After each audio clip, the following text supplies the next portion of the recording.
Hey everybody, and welcome to an exciting episode of Wild Ride with Steve-O. We're talking to a UFC Hall of Famer today, and here's a spoiler alert. He's going to pull out his eyeball for your entertainment. So, let's get into it. Ladies and gentlemen, Michael Bisping. Yeah, dude. Thanks, Steve. Appreciate it, buddy. I would like to introduce you to my co-host, Scott Randolph. What's up, Mr. Bisping? What's going on, Scott? Not much. Up at the front of the van, we've got the gorgeous Paul Brisky. Hello, Michael. How are you? He is. You are particularly gorgeous, Paul. Wow, thank you. Yeah. I mean, I've seen some handsome men in my time, but geez Louise. UFC Hall of Famer. Dude, that's pretty epic, man. I love it. And dude, thank you for doing this, man. It's been a pleasure getting to know you in the sort of the fight community. I've really inserted myself into it as just a super fan, and I love to go to the fights. It's always rad to see you. And if there's a question burning on my tongue that I just have to ask right out of the gate, it's how does the compensation compare between being a fighter and calling the fights as a commentator? I mean, listen, I'm not fighting, so there's way less risk, there's way less work. I'm not having to get punched in the face. I'm not having to break my body down in training. The pay as a commentator is very good, but compared to being champion of the world, it ain't shit.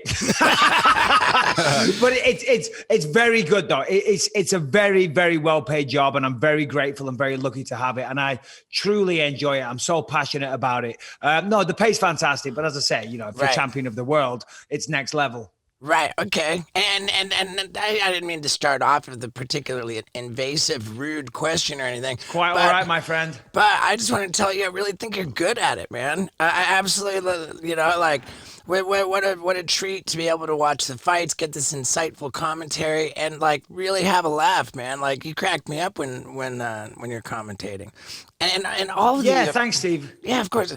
All the UFC commentating, great, man. It's just really, really, what an organization, man. Yeah, no, well, they're fantastic, of course. Well, thank you very much for the kind words. I appreciate that. And I do try and bring some entertainment to the table. I try not to take myself too seriously. I'm a lighthearted kind of guy, and I can like to be self-deprecating, but I can't take all the credit because the production team behind the camera, if you will, backstage, they do a fantastic job. They provide us with a ton of information. We sit down with the fighters every week. We get to talk to them. John Anik implemented that. He spoke to the UFC when he came over. So yeah, thank you very much for the kind words. But as I say, we get a lot of support backstage. When did it occur to you that this could be a lane for you coming out of fighting? Yeah, so what happened was, obviously, it's well documented I have eye issues. In 2013, when I got a detached retina, and then ultimately, I lost an eye, if you will, I knew that my days as a fighter were numbered. You know what I mean? I knew that when the cat was out of the bag, I was fucked, for want of a better word.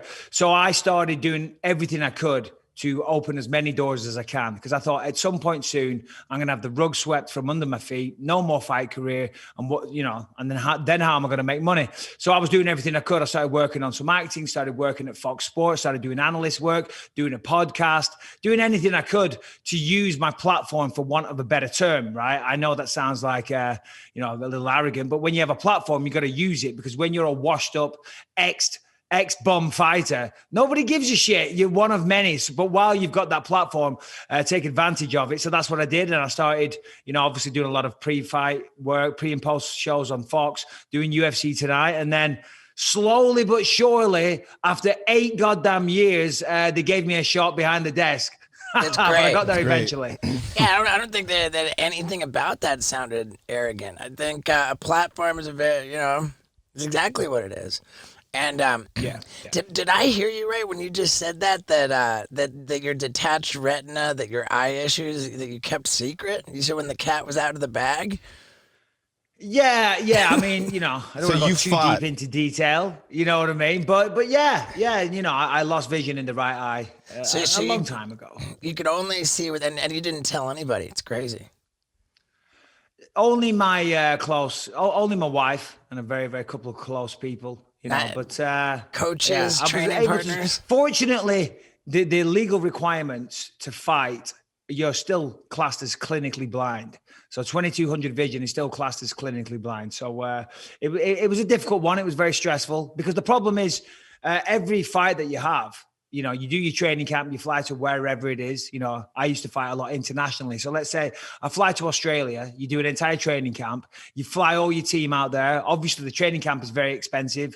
You fly all your team, you get the flights, hotels, meals, and you got to pay them a wage for coming. And then you got to see a local doctor at the fight, the day of the weigh-in. You know what I mean? I'm always like, shit, this guy, it might be, you know, you want to be that guy, pulls you from the fight. You know what I'm saying? Takes a look at your eyes, says, no, fuck this. You're not fighting. You shouldn't be fighting. So that was always very stressful because you do all that work, you train your ass off, and you spend all that money and the fight might not happen. So that was always really stressful, but fortunately never happened. And I was able to walk away on my own terms. Wow. So did you have to sort of trick them that you had two functioning eyes for a while? I cannot go into detail, All right, my friend. sorry. Now, I mean, I think that what blows me away is that when I saw you on TMZ, and they had you on TMZ where you actually took out your eye, and I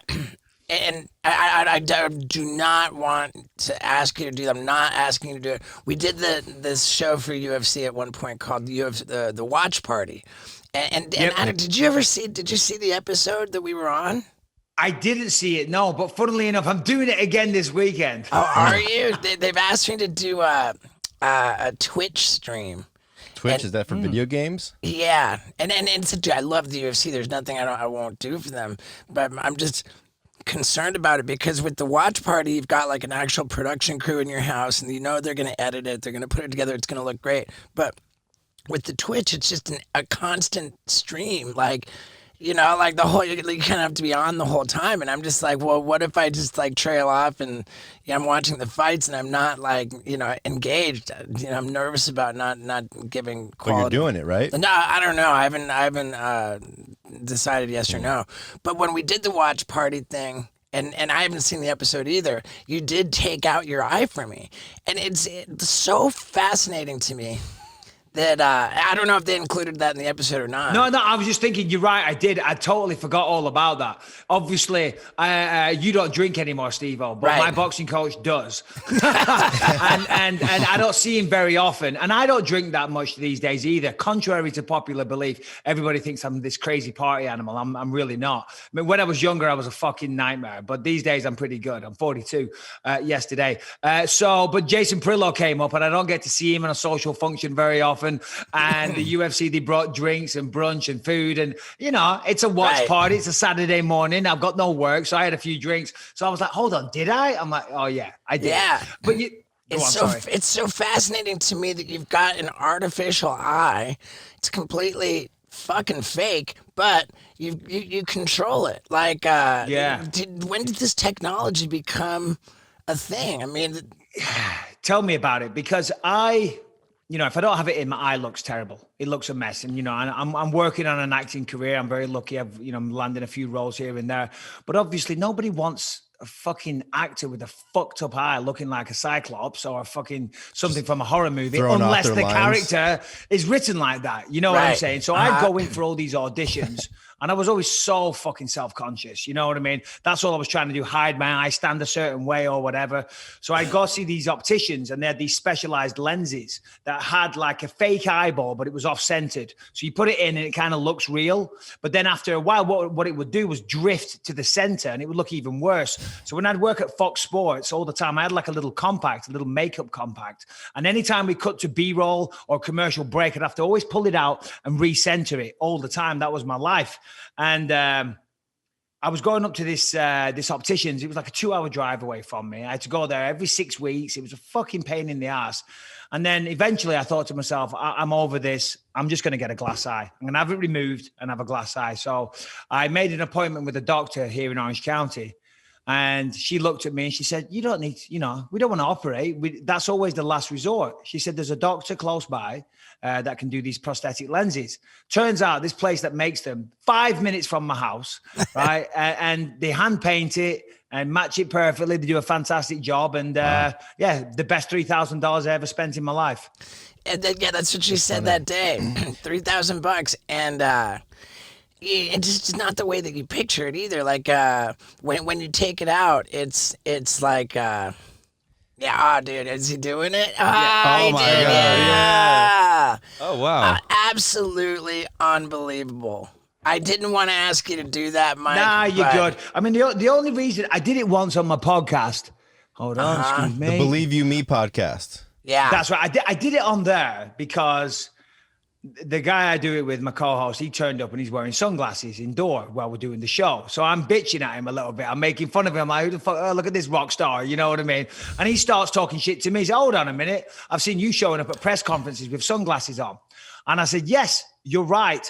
But the reason I always used to wear sunglasses was because of the eye, because I didn't want some jumped up fucking commission member saying, hey, come over here, let me take a look at your eye, or somebody from the UFC or whatever. You know what I'm saying? By putting sunglasses on, no one could see shit. So the guy was making fun out of me saying, oh, you used to wear sunglasses indoor. I'm like, okay, this is why I used to wear fucking sunglasses. So that's how that came out. And that's how the whole thing. And then of course, you know, you got TMZ in places like that, picking it up. So yeah. The cat's out of the bag. It is what it is. man, that's crazy. Like, hey, so I let me return the favor. I pull out my teeth quite easily. That's good. You're a mess. Oh, dude, I'm a mess. So was your eye looking like that underneath the fake eye while you're fighting? So when you got into the ring, everybody's seeing you wear glasses the whole time up all the press conferences, and then you get in the ring and you're fighting with that eye. The guy's like, "What the fuck?" Yeah, but the cat was out of the bag. When I fought George St. Pierre, I was training with his trainer because I was shooting a movie in Toronto. And Richard Evans said, hey, call this guy Jorge Blanco, great pad man. You know, I wanted to get some work in while I was up there, just stay in shape, you know, so you look good for the movie and whatnot. And as I say, he was George St. Pierre's coach. Great guy. We struck up a good friendship. You know, we hung out a few times whilst I was in Toronto. And I told him, you know, because it's clearly fucking obvious. And when you're hitting pads and stuff, the padman kind of needs to know. So he knew about that. Lo and behold, I didn't realize I'd be fighting George St. Pierre the following year. So, of course, they know all about it. And then on the post-fight celebration, George said, he said, oh, we knew he didn't see too well out of that eye. So that's why we targeted everything on that side. I'm like, you son of a bitch. But fair play, because if it was me, I'd do the exact same thing. So once the cat was out of the bag, I was like, all right, I achieved what I wanted to do. I earned some money. I got the belt. You know, I've done it for a long, long time. Now's a good time to walk away. Yeah, dude. I remember watching the press conference stuff, or the whatever, like the press conference with George St. Pierre, and he might have taken care of you in the octagon, but he could not handle you on the microphone. For the record, he did not fucking take care of me. He took care of me with broken ribs, with one eye. That is not me in my prime. No, George is awesome. I love George, and we've got a good friendship. You know, he came on my podcast recently. When you're promoting a fight, you know, the way I look at it, because it wasn't fabricated, if you will. I didn't necessarily mean what I was saying, and I was trying to hype a fight.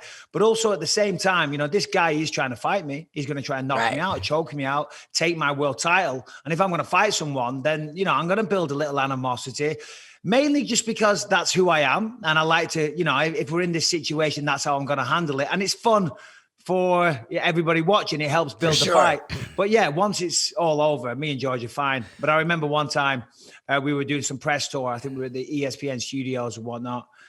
And I'm doing my usual thing. I'm talking some shit. I'm insulting him, you know, anything I can think of, he's getting it. And then we go to the bathroom and there's no toilet, no cameras or anything. And I walk in and there's George and I'm having a piss and he's having a piss. And we're just talking about cars. He said, oh, you got a Range Rover? I'm like, yeah, fucking thing. It's always breaking down, blah, blah, blah, blah, blah. And I go, right, sorry, George, going back out there. I'm going to get the game face on. I'm going to be a dick again when we go out there. Yeah, I mean, you say that. I don't think that there's anything, you know, and I'm pretty sensitive to it when like certain fighters promoting fights, they really will cross the line, and a lot of time I just don't like that. I thought it was all in good fun. Yeah, no, for sure. You know, just, you know, a bit of friendly ball busting, nothing too personal, no family, no religion, nothing like that. You know, just keeping it strictly to fight stuff and making fun of his accent.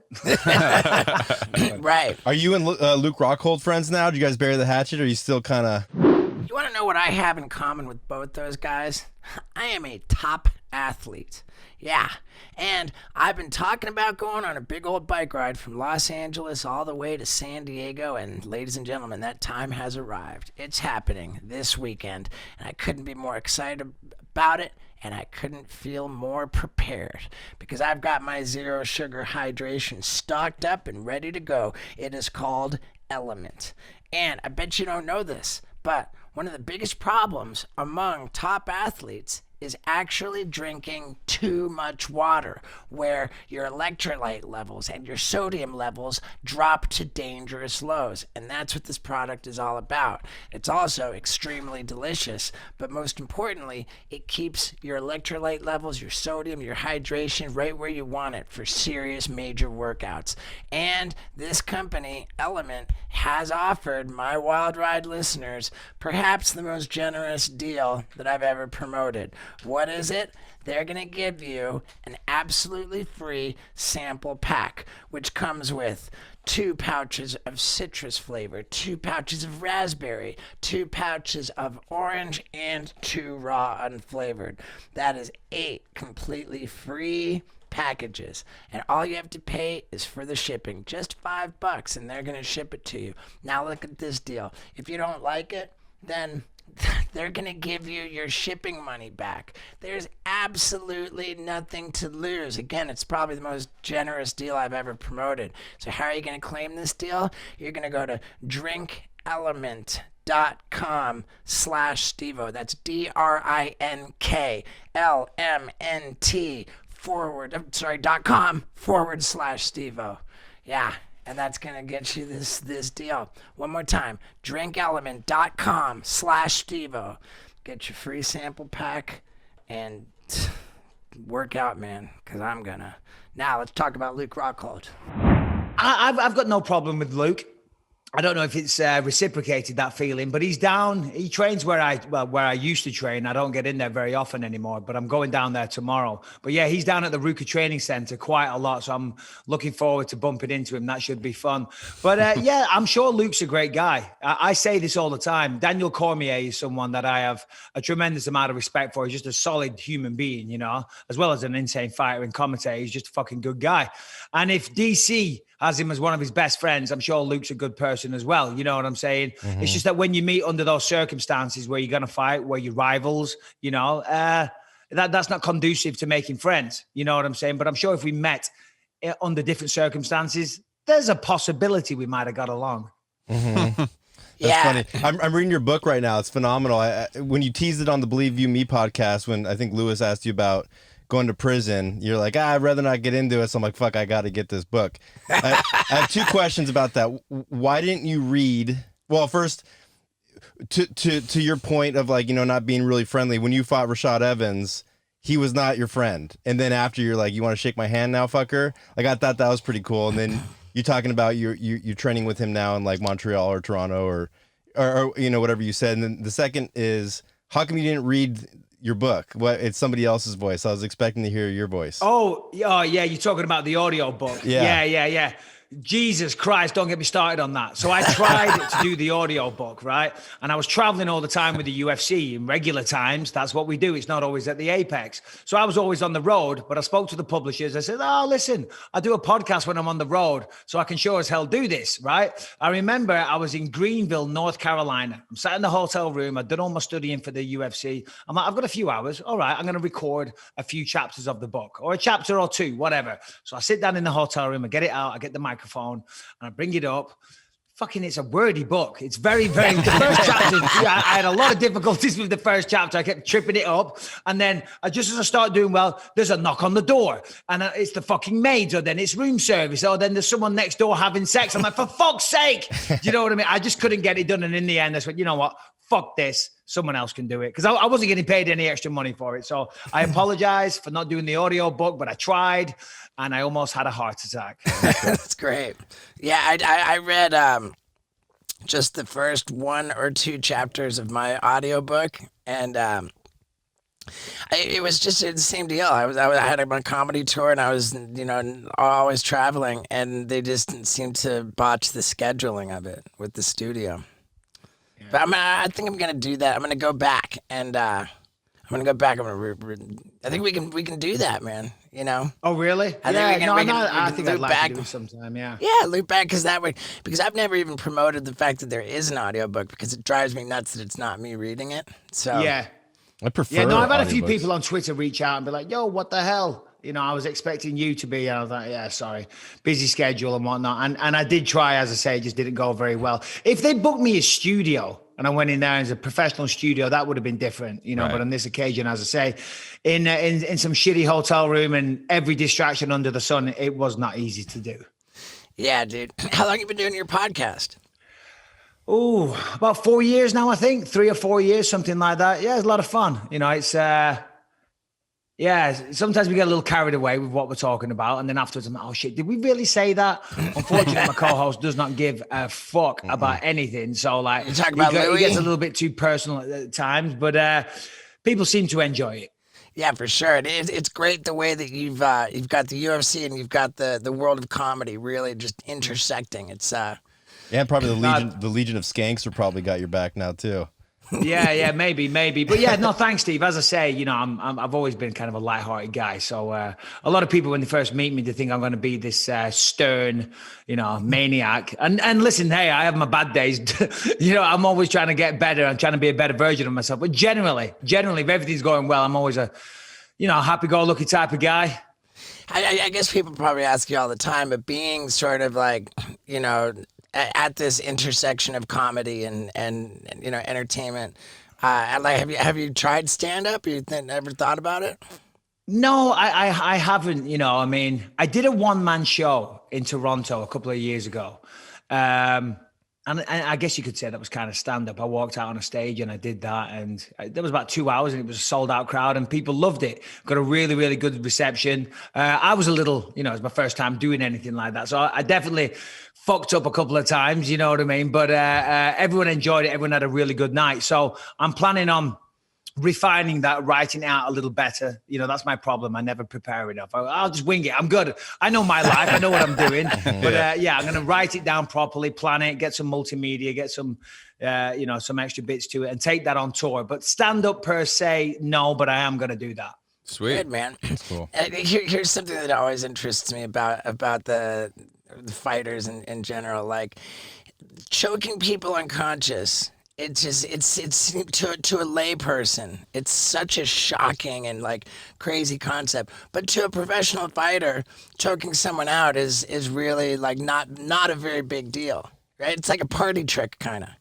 You know, Yeah, well, I mean, to be honest, just fighters or jiu-jitsu or anyone that does martial arts, basically, yeah, not too big of a deal. I mean, if you're doing jiu-jitsu, you know, you'll start your session, you'll do some technique, whatever. At the end, you roll. You know, you might do 5 minutes of rolling, and that's what you're trying to do. You're trying to put your jiu-jitsu to use. You're trying to choke people out, tap them out, arm bar, knee bar, whatever it is. You're trying to make them submit. So, yeah, it definitely feels second nature. It doesn't feel weird whatsoever, you know, and the more you do it, you know, you do kind of become desensitized to it. And the more you watch the UFC, you become more desensitized to it. I remember when I first saw the UFC, I was like, holy shit, because, well, I saw it a long time ago. I was in New Zealand in 1995 for Jiu-Jitsu World Championships. And that was the first time I saw it then. But I'm talking about 2002. An old trainer came to me and said, hey, there's this thing called the UFC. It's getting pretty big. I think you'd be good at it. And I said, all right, fuck it, let's go. So I gave it a shot without even seeing it. And then my wife got me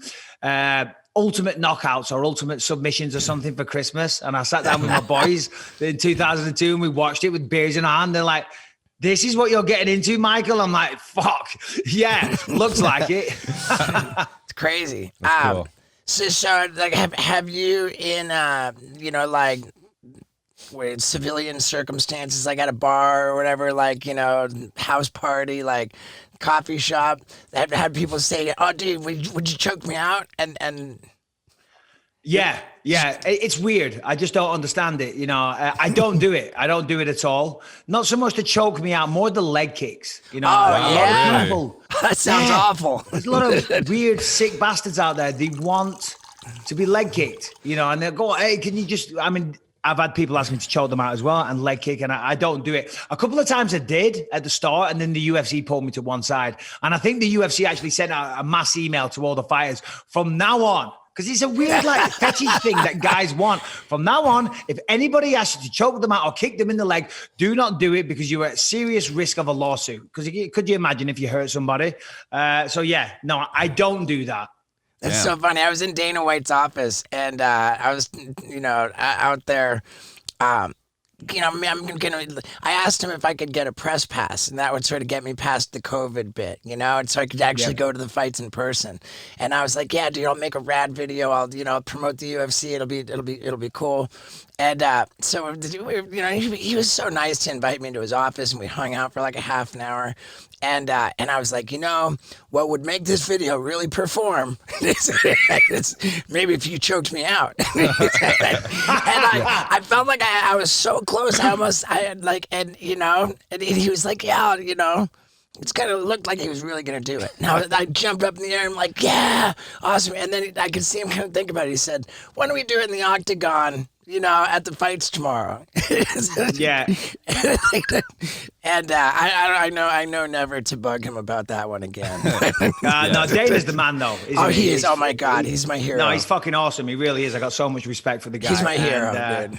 Yeah. I mean, Dana could choke you out. Have you seen the size of the arms on the guy these days? He's fucking working out like a maniac. For sure. You know what I get asked constantly is, will I kick them in the nuts? Oh my God! No way! Yeah, no way. If somebody if someone did that for a laugh, then I'm gonna come out of retirement pretty quick. Yeah, dude. It's like I have to turn people down constantly. I said, no, I've retired from nut kicking. I just don't do it anymore. And then every so often I come out of retirement. Why not? So hold on, let me get this right. So you're kicking them in the nuts? Yeah, or they're begging you? me. They're begging me to kick they're at them shows in the nuts. holding up signs, please kick me in the nuts, where we have to stop the show like, dude, please put the sign down. They're like, dude, and they're like these impassioned pitches like, dude, is there any way I could get you to kick me in the nuts? This would be my dream.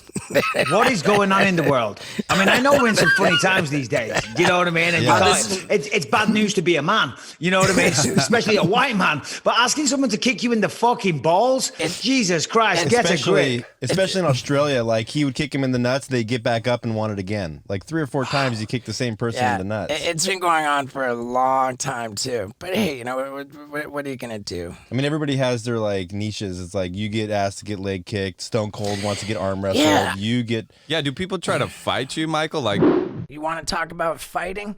Well, I've said this before and I'll say it again. You could kick my ass, but you're gonna find it clean as a whistle. Why? Because I wash my butthole. How? With Hello Tushy. This is my favorite product that I have ever promoted on the podcast.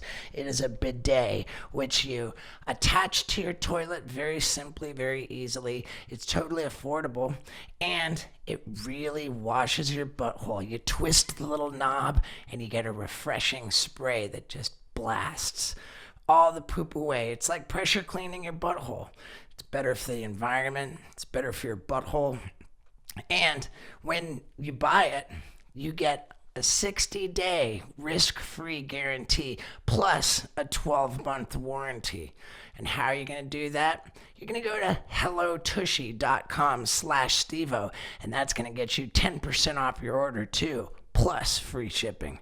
So for 10% off your order plus free shipping, go to hellotushy.com/Stevo, and your butthole is going to thank you. Trust me, it's my favorite product, and I say that proudly. Now, let's talk about asking Michael Bisping to fight. For the most part, people are cool. You know what I mean? Certainly, I've certainly had once or twice over the years. I've had a couple of dickheads. I was in this place once in Manchester and like some gang lads came in and I knew there was going to be an issue there because they don't fight with the fists. You know what I mean? It was all knives and guns. I was like, oh, fuck, here we go. But generally, people are okay. And tough guys, tough guys or doorman, security, they know, they watch, and they always have respect. So as I say, generally for the most part, people just come up and say, hey, what's up, man? Respect, whatever, handshake, quick picture, whatever. Yeah. And I don't really put myself in those situations, to be honest, anyway. So I'm pretty good. I mean, when I was a kid, I was a bit of a dickhead. I was always getting in trouble. But yeah, I learned my lesson the hard way. The leg kick thing, man, it seems so weird to me like the people asking for a leg kick, and particularly this past weekend, I heard you saying on the that you do you really believe that calf kicks should become illegal, or you just No, I don't. No, I was just joking. it's that definitely changing the they're game. so effective that they're having such a major impact on nearly every single fight now. So no, I was just kind of kidding because it is now becoming the ultimate calf kicking championship. If you start dropping those calf kicks, the other guys fucked. So no, I was absolutely kidding. I think it's a tremendous evolution in the sport, and it's a new weapon that I feel that, again, as the sport evolves a little more, they're going to find a really good way of countering them, because a typical leg kick, you block it, you check it, Right. you lift your leg up, and you kind of block it with the top of your shin or your knee, and that really hurts the other person. If you're going up against a really good kicker, if you check that first leg kick, generally they don't throw another one because you can break their legs, right? It really, really hurts. With a calf kick, you can't really block it the same way. You've just got to not be there. You got to lift it up. Right. You got to have good timing, good reflexes. But yeah, no, I think they're a fantastic weapon. It was just a bit of a joke. Sure. And that's the thing about it too, is that you can throw the calf kick without really like putting yourself in the pocket in any kind of danger, like it's just kind of there, and you're Yeah. Obviously, the legs are longer than the arms. You know what I Yeah. mean? So kicks you can land further away, and a calf kick, because it doesn't come up as high, because you always want to look your opponent in the eye. You know what I'm saying? You never look at where you're going to throw a punch or a kick, because it gives it away. So, or you look at the chest. You look there. Sometimes it gets a little weird if you're looking them in the eye the whole time. You know what I mean? So I look at the chest. I'm like, okay, listen, we're not going to make out afterwards, buddy. So I look at the chest, and if you're looking at the chest or the eyes, you don't really see the calf kick because it's so low. You know what I'm saying? So it is hard to defend for that. To defend for that reason. yeah. The UFC's been around for 25 years. How is the calf kick now becoming popular like a year and a half ago? Like, how did they not think to kick that calf for the last 23 years? It's a really good question because it seems so obvious. I'm kicking the leg, I'm kicking the thigh, I'm kicking the body, I'm kicking the head. It just never really caught on. I'm sure some people have been doing it for a long time. I'm sure certain martial arts have done it for a long time, but it just wasn't popular in the UFC.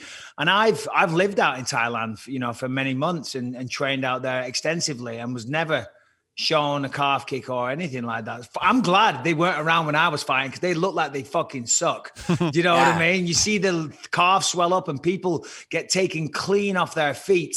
But as I said, they weren't around in my day, and I'm very grateful. Yeah, in the last year, there's been like 3 TKOs by strictly calf kick. Wow. Yeah, it's wild. It really is. It looks like it hurts like hell. Because as I say, some people, I forget which one it was Saturday night, but Dustin Jacoby, he was the first fight of the on the prelims. In his last fight, he fought a guy called Justin Ledet, a very, very good boxer. And he just calf kicked him about 4 times in a row. And that's it. He was done. He was on the floor. He managed to get back up, but he got up so difficultly because of the damage. He just got dropped again when he got back up. But it was all set up from the calf kick. So, they're taking over the sport. When you're not calling a fight or otherwise working at the UFC, are you just sitting on the sofa watching the fights as a fan? Yeah, pretty much. I'm sitting at home on Twitter trying to not talk too much shit because I'm very sarcastic. So I'm always making jokes and I think, oh, hold on. Maybe the sarcasm doesn't cross over in that. So, but yeah, generally I'm sat at home watching the fights.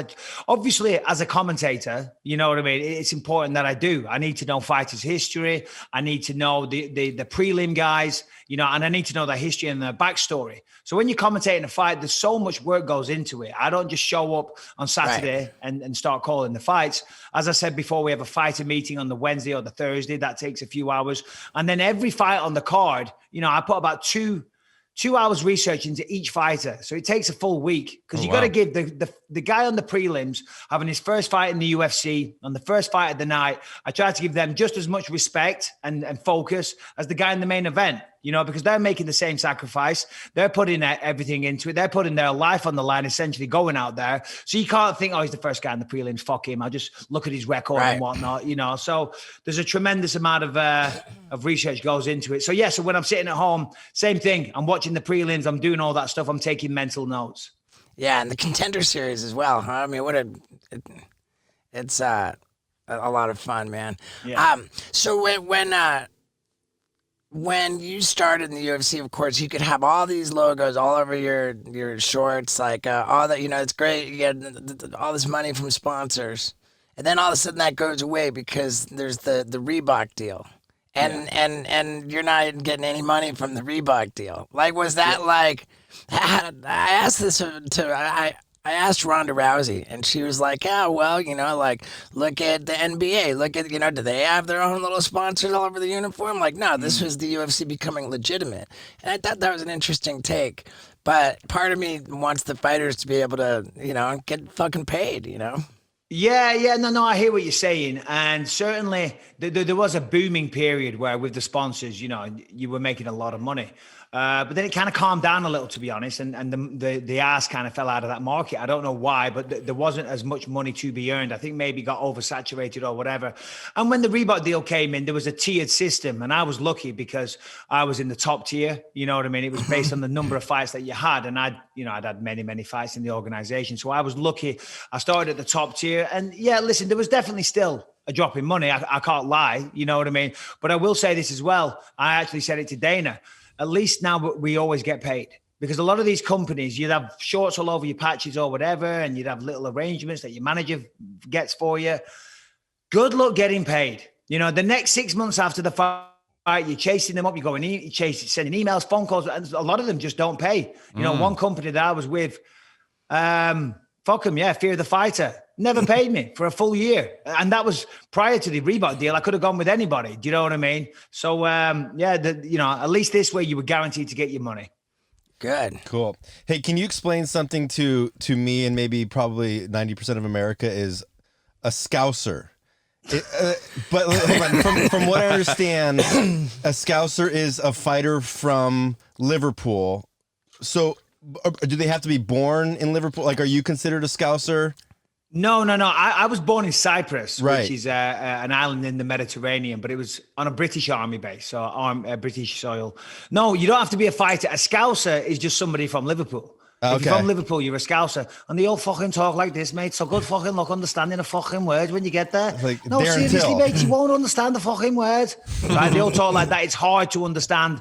Some of the funniest people ever, the Scousers. They we call it taking the piss. They take the piss like no others. They got banter for days, and it's also a very, very tough city as well. So yeah, if you're a Scouser, you're from Liverpool. That's it. And Darren Till is from Liverpool. Yeah, he's a Scouser. And he's hilarious as well. He's a Darren Till was welterweight, then he went up to middleweight. So that wouldn't have ever been a fight for you. Yeah, no, he was welterweight, and he came up to middleweight, and I wish him all the best. But he's got a good chance of being a champion. Yeah, no, different generations. You know what I mean? I paved the way for Darren without me there'd be no Darren. You know what I'm saying? I'm only messing, of course. No, Darren's awesome. We're good friends, and hopefully see him become the champion one day.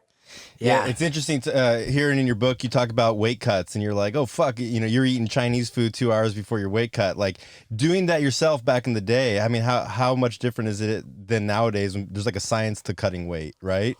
Yeah, it's funny because my wife bought me a book yesterday, and I was reading it, and it's about this boxer, and it was set in like the 1800s. And I'm reading the book, and even in there, they're talking about how this one guy was training too hard for this fight. And that is so, and I stopped. I turned to my wife. I said, "Look at this." I said, "In the 1800s, they knew about overtraining." Right? I said, "This fucking team that I was with in England, the training schedule that I used to be on was just ridiculous, and they knew nothing about nutrition or weight cuts or anything like that, And I would push myself into a grave in training. I trained so hard it was ridiculous. And one of the things was the weight cuts.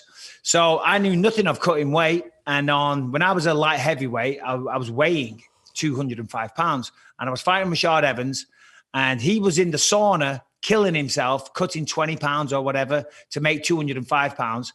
And the team that I was with, they all wanted to eat Chinese food, which is the worst food ever to eat the day before a fight. But that's what they wanted to eat. So I was with them, and I'm fucking drinking Sprite and eating noodles, and I'm like, I don't think I'm making the same sacrifice as Rashad here. Do you know what I mean? He's in the sauna killing himself. I'm having fucking chicken chow mein and a Sprite. Do you know what I mean? I'm like, so after that fight, I lost it. It was a close fight, but I lost it. So I went down to middleweight after that one.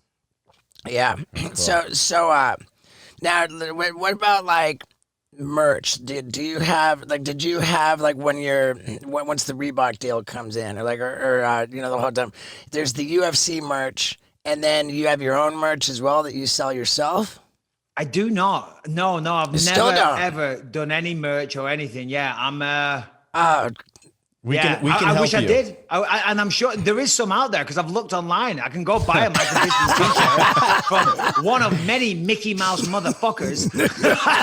But it's got nothing to... Listen, mate, it's hard enough for me to get onto a podcast. I do a podcast twice a week and I commentate the UFC. You know what I mean? Other than that, I don't have... You know, I've got a lot of free time on my hands and just doing that is too much. You know what I'm saying? So fucking organizing merch, yeah, I'm the wrong man for the job. man, I think we could help you out there, man. Like, I've been pretty active with selling merch over the years, and Yeah. and then more recently, we decided that you know, not to farm out our fulfillment of all of our orders to some third-party 3PL fulfillment center. We went ahead and got a warehouse and fulfill all our own orders.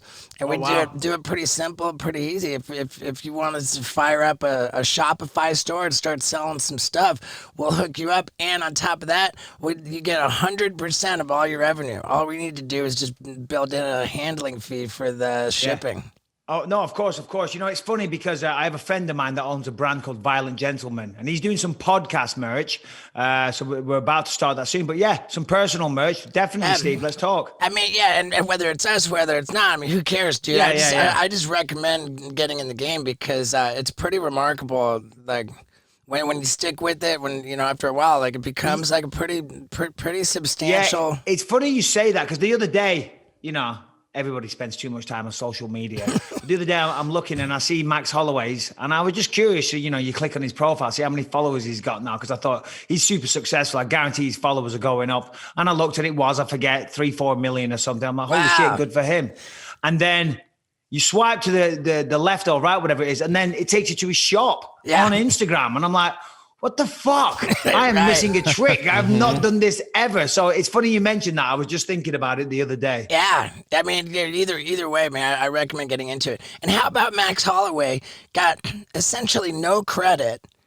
Maybe he did, but not widely enough for starting that whole bottle cap challenge. It was start that? I mean, I saw that he did it. I didn't see that he did it. But... It was absolutely him who fucking started it. Like, he was the very first one, and he was the only one where the cap stayed on the bottle. Everybody else, it was just an exercise in knocking the fucking cap off the bottle. He's the only one who kept it on. That was the whole point. And dude, it was genius, man. I'm the only one who did the bottle cap challenge with nothing but my penis. You got to stand really I was close. going to ask you, are you one of those guys that goes in for all these stupid challenges? You know what I mean? Like, there's one recently, like, the silhouette, or like the girls are there and they all look bad and then they put the hair and then they move it and they're all looking sexy. I'm like, fuck off. I've done it. Go and get your attention somewhere else. I don't want to see it, okay? Right. Keep this to pictures of your kids or whatever. Fuck off with your stupid challenges. Right. I think I've done it twice and only to take the piss. Like when I did the bottle cap challenge with my dick. And I feel the like water challenge with the ALS. there's the ALS water challenge. I forget how I was making fun of that, but I took the piss out of that too. Yeah, I don't know. I'm not too big into jumping on stuff like that. Yeah, it's all For pretty Max kooky. Holloway, I think he'd probably prefer the credit of being the best boxer in the UFC, as he said in his last fight. Right. You know, that was an unbelievable performance. Against Calvin Cater, Jesus. There was, it was reminiscent of the way Izzy took apart Costa. Yeah, I mean, just no, absolutely it really one was. way, And one-way that street. fight there, what you just mentioned, that's why I'm looking forward to this weekend so much, because Jan Blachowicz is an absolute monster, you know, and he's got massive knockout power, great wrestling. And Adesanya, we all know how good he is. I mean, what he did to Costa, I mean, that was an absolute masterpiece. Just picked him apart and just destroyed him, really. But Costa was a little intimidated Costa by didn't the show speed up. Costa and didn't the show up to skill that fight. He just of went, Costa. yeah. But Blachowicz isn't going to be intimidated. I can't see that man being intimidated. Just knocked out Dominic Reyes, knocked out Rockhold, knocked out many fucking people. Didn't he, who's the fucking Corey Anderson. Corey Anderson, exactly what I was trying to think of. Yeah, so no, that's it's a really interesting stylistic matchup because somebody like Israel Adesanya is like an Anderson Silva. They're a kicker and they use their reach and their range, right? But if you get in their face, that kind of nullifies that advantage that they have, So they always say crowd a kicker. So you got to go forward and put them on their back foot. If you allow somebody like Anderson to stand in the middle of the octagon, control the range and control the octagon, you're always going to have a tough time. But if you can put them on the back foot, it gets a lot easier. Now, of course, easier said than done because you've got to walk through strikes. You got to use feints and head movement to get on the inside. Well, right. But if you can do that, that's the way you beat somebody like that. So that's why this weekend's going to be a ridiculous fight. I don't think that that's going to be the solution to the problem because, I look at the way that Whittaker fought Izzy, and Whittaker came forward and got knocked the fuck out. Whittaker had a fucking awful fight there, Steve-O. You leave the fight analysis to me, I'll leave the ball kicking to you. No, trust me, that is the way to beat him. Robert Whittaker is a tremendous fighter, and I'm a big fan of Robert. He's a great guy. I've got so much respect for him. But that night against Israel Adesanya, he was shit. The reason because you're right, he tried to go forward, but what he did was he was leaping with a left hook. He was leaping in. That's not how you do it. You got to walk them down. You got to use head movements, feints, whatever. Draw out a reaction out of your opponent. So then when they throw and you're not there, when the arm comes back, that's when you go in. You don't just jump in sloppy from a distance like Whittaker was doing. But as I say, you're new to this, Steve. No problem.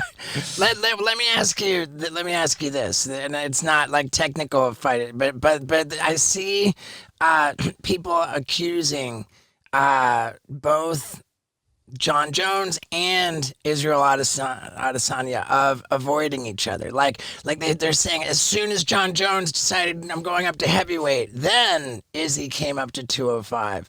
And I think that there's some other version of it where John Jones was avoiding Izzy. Like there's no way. I mean, there's always stupid theories like that floating about, and honestly, both of them are kind of laughable if you really break it down. Right. Because for John Jones, he was in the light heavyweight division for the longest time. Multi-generations is what he took out of champions and contenders, one after the other. See, when you're the champion of the world, you're always fighting the next best guy in the world. And that guy, becoming the champ, when you're fighting for the title for the first time, you got an opportunity to change your life. So every single person that he's fighting, they're leaving no stone unturned. They're doing everything they can in training camp. They're making all the sacrifices. They're spending money on the rehab and the recovery, everything they can do to be the best version to become the champion of the world. And John Jones took out, as I said, generations of fighters like that, one after the other. So to suggest that he's scared of a middleweight coming up is disrespectful. And for Adesanya, undefeated, beating everybody, right? And when you go up to another weight class to fight John Jones, or he's fighting Jan Blachowicz now, he's got nothing to lose. If he loses that fight, he's still the champion of the world at 185, and you get credit for being a badass at trying to take on the bigger champion. So again, that theory for Adesanya doesn't really hold any water either. But still, that's what people do. They go out there, they make these theories. People that fight in the UFC, they're not scared of the other person. They might look at a matchup and think that's a bad matchup. This is a good matchup. But scared, I don't think that's ever the right word to use. Right, I think that sounds perfectly fair. And Izzy's a big favorite over Jan. Yeah, absolutely, and I see why. 20-0, 20-0 against the opposition that he's beat. That's an incredibly hard thing to do. And I'm not making a prediction because I'm working the fight, but I think it's a hard fight for Izzy. I also think it's a tremendously tough fight for Jan Blachowicz. Both of them have got a really tough fight on their hands. If you look at the skill sets, Izzy's got the speed, he's got the technique, he's got the finesse, he's got the swag, he's got all that type of stuff. On the flip side, you've got Blachowicz, who's not as fast, but he's a bigger guy, he's a stronger guy, and he hits hard, and he does have an ability of finding the mark. So when you break it down like that, yeah, I think Izzy has the advantage. I think he's probably correctly the betting favorite, but it's not going to be easy. It's not going to be easy at all. And if you can put him on the back foot, you can get him up against the fence. See, that's why backing people up against the fence is so important. Because if you're in the middle of the octagon, if you're swinging punches, well, they can just back up, right? But when you back them up against the fence, they can't back up any further. They got nowhere to fucking go. And if you trap them against the fence and then you could unleash, well, then you got a problem. Wow. Any chance that Megan Anderson wins against Nunes? Nobody beats Nunes. Right. Nobody. And then Jan and Aljo. I'm guessing Jan's probably a big favorite. I haven't seen the odds yet. I'm working this one for ESPN this week, so I better get my shit together. But Aljamain's such a good wrestler, you know, and anytime you're a really, really good wrestler like that, it's such a great skill to have, you know. So Piotr Jan, not as good a wrestler. Let's see how his takedown defense is. If the fight stays on the feet, Jan's tough as hell on the feet, you know, but Aljamain isn't going to come in there and just try and stand with him. He's going to mix things up. He's going to stand, then he's going to shoot takedowns, then he's going to go back to the strike, and then he's going to go back to the takedowns. He's going to mix things up nicely. So I think that's going to be a really competitive fight. Dude, I can't even wait. Anything that we can promote for you? Oh, no. I'm good. I mean, obviously we've got the podcast, believe you me, but yeah, you know, I'm not one of those, you know, when, give me a follow on Instagram at Mike Bisping, or on Twitter, catch me on there as well. Yeah, I'm like, oh God, no, I'm good. Well, dude, I love that. I love that we follow each other on Instagram. Sometimes I'll see, oh, Mike Bisping, he liked my little post, and it always means something to me. It's always nice, isn't it, when somebody you know likes it. You know, I see a couple sometimes, like, oh shit, hey babe, look who just like this. That's fucking cool. You know, on my podcast, what's he called? Who plays Thor? What's his name? Chris Hemsworth. Yeah, Chris Hemsworth. So we weren't talking shit, but he was hitting pads, so we critiqued his fucking striking on the pads and stuff like that, and we were having a laugh because we always do. And if you've got a sense of humor, it's not insulting. If you haven't got a sense of humor, you might find our podcast insulting, but we're always just having fun. It doesn't come from a bad place. So I'm like mocking it a little bit and making fun of it, and I'm just having a laugh. And I posted that clip on YouTube, and I didn't realize Chris Hemsworth follows me. And I'm like, oh shit, when I saw it, you know what I mean? But as I say, all good nature. And he had a good sense of humor about it? Yeah, no, he liked it. That's cool. Great. And what was the fuck I was going to say? We got the Believe You Meek podcast. And fucking A, man. It's and your book. I've got a documentary. I've got a documentary coming out soon that I'm really, really excited about. That's just about to be announced. But we were working on that for about 3 years, so I'm very excited. We've got a lot of star power in that. We've got Vin Diesel on there. We've got Mickey Rourke. Got a bunch of UFC talent as well. Dana, Daniel Cormier, all those guys. So wow. That comes out in a couple of months. So keep an eye out for it. Yeah, excellent, man. And dude, I owe you a podcast too. At one point. At one point, there was a thing with it, and there's a little bit of footage circulating around where John Jones had taken a hammer to my ear, and you were like, "Oh, let's hear it." And I was playing coy about it because it's for a project that's really in its infancy, and it's going to be way down the road. And I was like, "Oh, I don't really want to talk about that too much." But yeah, let's set a time, and I'll come on your podcast, and talk about whatever the fuck you want. Would love that. Would absolutely love that. So thanks, Steve. I appreciate it, bud. All right. Well, listen, guys, nice talking to you. Really appreciate it. Always a pleasure, Steve. And I just want to say, been a massive fan for years. Absolutely love the Jackass, of course, because the Jackass. I absolutely love Jackass. I mean, fuck, I'm sounding like a boomer there. I really enjoy the Jackass. No, I really fucking loved it. It was awesome, hilarious. Massive we got a fan, new one coming out, dude. Yeah. There's going to be a Jackass 4 coming out, scheduled for September of this year. Oh, no way. Oh, good for you. Congratulations. Yeah, picked up some new hardware, some new scars. Nice. How is that? I mean, come on. I mean, so all those stunts that you do for real, right? Oh, yeah, and there's no trickery to it? None whatsoever. And what was scheduled a time on your podcast, I'll tell you whatever you want to know. Tell me all about it. All right then, fellas. Well, until then, be well, take care, enjoy the fights this weekend. Last question. It's got to be Michael Bisping, not Mike Bisping, right? Like on the thumbnail on the... Oh, well, my Instagram is Mike Bisping, but Mike, Michael, Mick, whatever, they all work. Like, see, now people call me Mike, and the people where I come from, I come from this small, tiny town in the northwest of England, and they're like... He calls himself Mike these days. That's Mick. They used to call him, he's changed. Calls himself Mike. La-di-da. Excuse me, Mike. So I get a lot of shit for that. I was like, well, it's my name. It is my name. And Mick, no one says Mick, So Mike, Michael, Mick, dickhead. That normally works as well. So whichever one you want to use. People would click it. People would click it if that was the title. Dickhead Bisping. Fantastic. That one's a popular one. Hey, man, thank you so much, dude. Anytime, on. Steve. Thanks, Cheers, mate. fellas. Thanks, and man. everything. Good talking to you, man. What a good time, man. I really like Michael Bisping. And, dude, I just realized that I'm going to be riding my bicycle maybe during these fights this weekend. This card is just too much. I've got to get to my destination in San Diego here by, 3 p.m. on Saturday when the prelims start? Oh, I'm going to be hustling, dude. 100 miles. How many is that? Probably going to be more like 110 miles that I'm going to have to ride within 24 hours. Doesn't seem too bad. Can't wait to let you guys know how it goes. And as always, man, the people who stick around, thank you so much. I do want to show off this killer sweatshirt I'm wearing. You can get one at stevo.com. But hey, man, you guys, most important, have a great weekend. And thank you for watching. Yeah, dude.